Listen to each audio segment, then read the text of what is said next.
I asked and kicked myself. The subtext was, because I have a kid and can't go kiting off on unplanned overnight trips.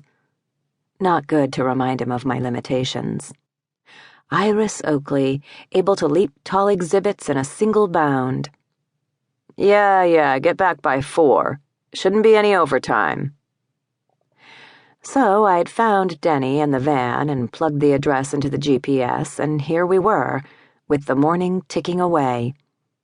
I stretched my shoulders and neck, aching from the tension of peering through a rain-pelted windshield looking for a mailbox or driveway. Also from the tension of not talking to Denny about breaking my best friend's heart. I couldn't face that conversation when we were cooped up together with no escape. We've been sucked into a parallel universe with a road shaped like a torus, Denny said. It's a continuous loop until the end of time. I was tempted to agree, but I caught movement in the rearview mirror and flinched as a patrol car closed in swiftly on our bumper. It swept past us on a blind curve. We were saved. I pulled through a wide-open metal gate and parked between the patrol car and a Clark County animal control truck, hoping that our van could extricate itself from the mud when necessary. Other trucks and cars advertised the Clark County Sheriff's Office, Washington State Patrol, and the Electric Company. One had a little satellite dish on top and TV station call letters on the side. We climbed out of the van into chilly air and stretched. 2 big dogs barked and paced behind us with more anxiety than aggression. A black dog with some boxer in him and a chow mix. Directly to our right was a muddy vegetable garden punctuated with stumps and fenced with hog wire. Tall trees, mostly young Douglas firs, surrounded the house and barns and crowded in along the driveway.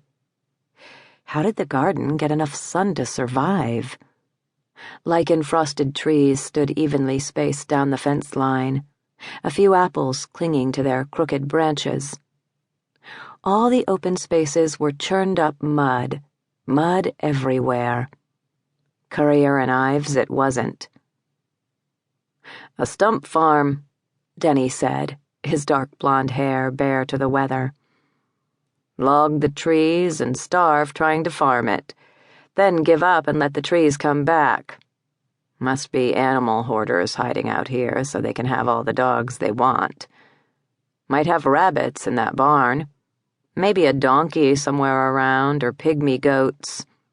Not real farm animals. Pets.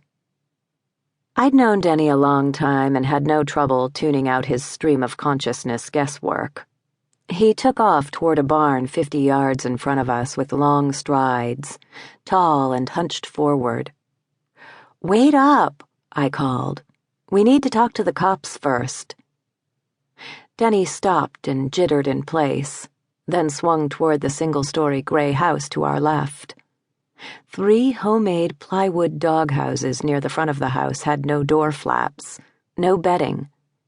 All they provided was a partial windbreak. Next to the front porch, the traditional frayed blue tarp sheltered a heap of firewood, chunks spilling out at the edges. A Clark County deputy sheriff on the porch looked perturbed by our arrival. His uniform was way sharper than our dark brown shirts and pants.